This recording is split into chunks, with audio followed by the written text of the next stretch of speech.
Bismillahirrahmanirrahim. Assalamualaikum warahmatullahi wabarakatuh. Semangat pagi teman-teman semuanya. Apa kabarnya hari ini? Semoga teman-teman semua dan juga keluarga dalam keadaan sehat walafiat. Ya, baik teman-teman, di video kita kali ini, insya Allah Kak Fahri akan sedikit menjelaskan tentang salah satu materi yang akan kita pelajari di pekan ini, yaitu surat An-Nisa ayat ke-29. Nah, kenapa kita harus membahas ini? Karena sesuai dengan proyek kita, yaitu Market Day, jualan, maka kita harus mencari tahu apakah berjualan itu ada syariatnya, apakah diperintahkan, apakah dicontohkan, maka kita harus tahu. Supaya apa? Supaya kegiatan yang kita lakukan tidak hanya menghasilkan duniawi rupiah gitu, tetapi juga bernilai pahala di sisi Allah Subhanahu wa taala. Pahala menjalankan perintah Allah dan juga pahala menjalankan sunnah Rasulullah Shallallahu alaihi wasallam. Nah, baik teman-teman semuanya, bismillahirrahmanirrahim. Dalam surat An-Nisa ayat ke-29 kita baca bareng-bareng. Ya. Ya ayyuhalladzina amanu. Ya, wahai orang-orang yang beriman, la taqulu, janganlah kalian makan amwalakum, harta kalian, bainakum bil batili, dengan cara yang batil. Illa ang takuna tijaroh, kecuali dengan tijaroh, jual beli, berdagang, jualan. Ang tarodim minkum, dengan cara yang suka sama suka, setuju gitu. Kalau kita jual 5.000 terus pembeli juga setuju, bersedia membayarnya dengan 5.000, maka itu bisa dilaksanakan. Wala taqtulu anfusakum, dan janganlah kamu membunuh dirimu sendiri. Innallaha kana bikum rahima. Nah, kenapa di ayat ini takulu? Kalau takulu itu kalau kita lihat di Al-Qur'an artinya makan. Tetapi bukan berarti ayat ini menjelaskan bahwa jangan makan sesuatu dari cara yang haram.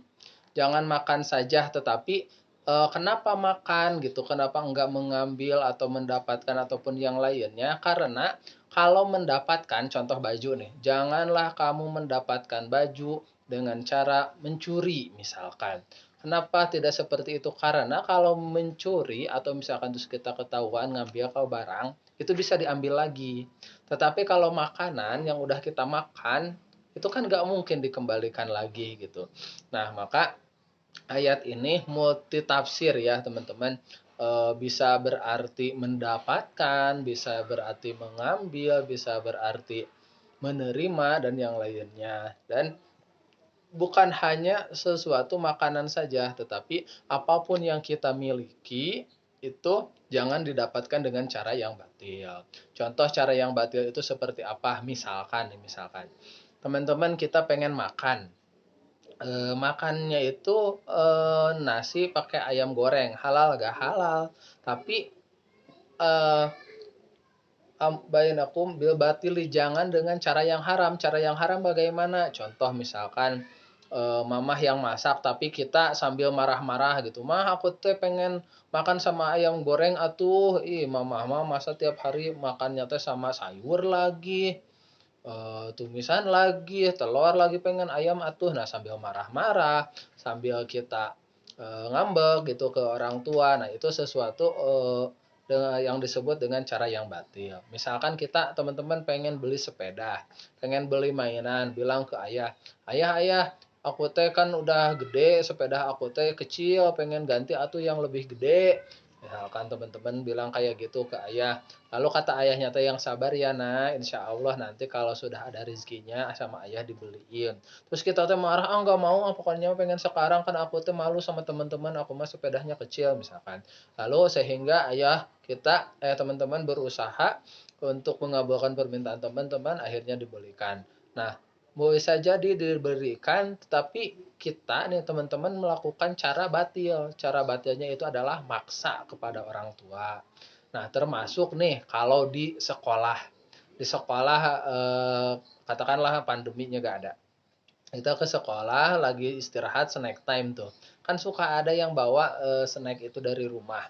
ya suka bawa snack dari rumah.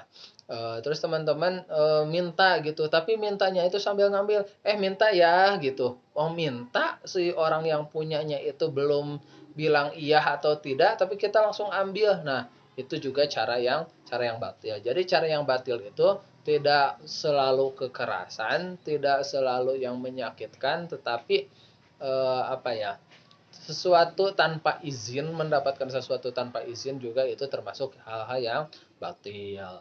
Nah, teman-teman, lalu bagaimana cara kita mendapatkan sesuatu, menerima, memiliki sesuatu supaya tidak dengan cara yang batil? Ada contohnya dari Nabi kita Muhammad SAW, yaitu dengan berusaha, berwirausaha, cari duit sendiri. Nah, Kak Fahri, gimana dong caranya? Aku tuh pengen beli mainan. Harganya misalkan 20.000. Aku dikasih uang sama mama sama ayah setiap hari 5.000 misalkan. Tapi kan itu buat jajan, bisa sama teman-teman tabung, maka jajannya puasa dulu. Karena kalau makanan selalu tersedia insya Allah di rumah teman-teman. Nah, itu bisa seperti itu. Ditabung-tabung 4 hari udah tuh 20.000 bisa beli mainan. Atau juga teman-teman bisa nyari uang tambahan. Uang tambahannya gimana? Ya berusaha. Contoh gini, eh, ayah kita itu, ayah teman-teman itu punya motor, ya punya kendaraan.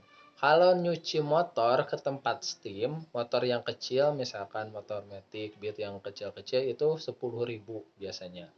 Nah, lalu teman-teman bilang ke ayah, ayah, kalau motornya sama aku dicuciin boleh gak gitu. Tapi nanti ayah bayar ya gitu, sama kayak ayah kalau nyuci ke tempat steam. Nah, meskipun teman-teman nyucinya itu bisa jadi tidak sebersih di tempat steam, tapi nggak apa-apa minta bayaran aja. Kenapa? Karena udah ada jasa. Ya, yang berikutnya bisa jadi dengan berjualan. Nah, jualan-jualan apa Kak Fahri? Aku kan belum bisa, aku belum punya. Contoh gini, teman-teman orang tuanya ngewarung atau punya keluarga saudara yang punya warung. Terus ada orang yang beli, bisa bantuin tuh di rumah sambil, apalagi sekarang kan ya lagi daring gitu, teman-teman banyak waktu di rumah, jadi bisa belajar di rumah sambil jagain warung gitu. Nanti minta upah bisa. Nah, atau bisa juga teman-teman belajar berjualan sendiri, bikin menu sendiri, diskusi sama orang tua, belanja sendiri, dan ini yang akan menjadi proyek kita ya, yang menjadi proyek kita supaya apa? Supaya nanti dapat upah. Nah, Kak Fahri, aku mah tiap hari juga udah dikasih uang jajan sama ayah aku sama bunda aku, ngapain aku jualan? Nah, kalau pengen mah uang itu aja ditabung. Nah, gini, kalau teman-teman apa ya? Teman-teman dapat uang itu karena dikasih, itu uang siapa? Uang ayah kan, uang bunda kan. Tapi kalau teman-teman dapat uang itu karena usaha teman-teman sendiri, ya bantuin nyuci motor misalnya, bantuin nganterin barang, bantuin apa, nanti dapat upah, itu uang siapa? Uang teman-teman sendiri. Kenapa? Karena ada usaha di situ. Nah, Nabi kita Muhammad Shallallahu Alaihi Wasallam itu ditinggal wafat oleh ayahnya, ditinggal wafat ibunya, ditinggal wafat kakeknya. Akhirnya usia 8 tahun itu udah tinggal sama pamannya. 8 tahun itu kalau sekarang ya seusia teman-teman gini, kelas 3 SD gitu. Ya, karena Nabi Muhammad itu merasa gitu bahwa beliau itu numpang di rumah pamannya, dan Abu Thalib itu bukan orang yang kaya, ya. Abu Thalib itu paman Nabi yang miskin secara ekonomi, tapi sayang terhadap anak-anak. Jadi Nabi Muhammad sadar, oh aku itu di sini numpang, numpang makan, numpang tinggal, maka aku harus bantuin, jangan menyusahkan paman aku. Akhirnya Nabi Muhammad menggembala kambing, belajar menggembala. Kenapa Nabi Muhammad menggembala kambing, nggak jualan? Karena menggembala kambing itu adalah kegiatan yang ataupun usaha yang tidak memerlukan modal. Seperti teman-teman contoh tadi, nyuciin motor ayah dapat uang 10.000. Nah, itu kan nggak perlu modal. Butuh Fahri butuh air, air kan di rumah ada, butuh sabun, sabun di rumah ada, dan yang lainnya. Eh, Nabi Muhammad juga melakukan itu, dan itu dilakukan kurang lebih hampir 3 tahun sampai 4 tahun Nabi Muhammad mengembala. Nah, usia 12 tahun Nabi Muhammad ikut berdagang sama pamannya ke Syam gitu, ke Yordania, ke Suriah dan lain sebagainya. Sampai usia berapa? Sampai usia 20 tahun. 12 tahun sampai 20 tahun berarti kurang lebih 8 tahun Nabi Muhammad berjualan. Awalnya gitu, berdagang jadi reseller, dagangin barang punya orang lain. Usia 20 tahun Nabi Muhammad nyari relasi lain dan mendapatkan penghasilan yang luar biasa. Tahu gak teman-teman berapa penghasilan Nabi Muhammad ketika dagang waktu usia 20 tahunan gitu? Penghasilan Nabi Muhammad itu waktu pertama kali bermitra ataupun kerjasama sama Bunda Khadijah itu per bulannya digaji dengan 4 ekor unta merah. Unta merah itu adalah kendaraan yang paling mahal, yang paling bagus, yang paling kuat. Kalau misalkan sekarang mobil misalkan ya Fortuner, sebulan itu Nabi Muhammad dapat Fortuner 4 penghasilannya gitu. Kalau misalkan diibaratkan dengan unta, harga unta sekarang katakanlah 30 juta. 30 juta itu kali 4 sebulannya. 4 kali 30, 120 juta. Ya, Nabi Muhammad itu adalah orang kaya. Ya, karena apa? Karena beliau berjualan, berusaha, berdagang. Jadi teman-teman, ketika karena kita sudah belajar berusaha, berjualan, berwirausaha, apapun usahanya asalkan itu halal, tidak melanggar syariat, ya insya Allah teman-teman bisa mendapatkan sesuatu yang teman-teman ingin gitu. Pengen beli mainan baru, kalau punya uang sendiri, gak usah nunggu minta sama ayah. Nah, terus misalkan, aku teh pengen ngasih sesuatu nih buat nanti ulang tahun bunda aku. Nah, kalau kita punya uang, bisa ngasih. Nah, pas ulang tahun bunda, pas hari ayah, pas apa lagi ya, pokoknya momen-momen spesial gitulah, lebaran, idul fitri, pengen beliin sendal baru buat ayah, buat mama misalkan, bisa tuh ya. Jadi teman-teman semuanya, ayo sama-sama kita menjalankan sunnah Rasul dan juga perintah dari Allah Subhanahu Wa Taala. Salah satunya adalah berwirausaha. Apa hari aku masih kecil, gak apa-apa. Nabi Muhammad juga berwirausaha itu sejak dari kecil. Ya, mudah-mudahan di antara kita ya bisa jadi suatu saat nanti ada yang sukses dalam berwirausaha. Nah, kenapa bisa? Karena berusahanya dari sekarang. Gak apa-apa teman-teman masih SD. Kemarin kan di sekolah nggak boleh jualan, ya teman-teman jualannya di rumah. Ya, Kapahri juga termasuk dulu ketika SD itu sudah mulai berjualan. Ya, Kapahri juga sama. Jualannya barang-barang punya bibi juga. Jadi bibi itu punya usaha gorengan gitu. Ya kalau di musim sekarang mah anak-anak zaman sekarang banyak yang keliling dodongkal gitu ya. Jualin yang kayak gitu itu kan lumayan tuh ya. Kemarin sempat nanya Kak Fahri ke salah satu anak yang jualan dodongkal. Kamu sehari jualan dodongkal bawa berapa? Bawa 60 potong katanya. 60 potong setiap hari habis berapa ya, paling 40 sampai 50, nggak pernah nyampe habis.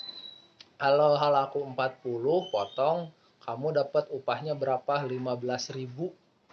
Wow, gede banget gitu ya kata Kak Fahri. Kamu butuh buat apa?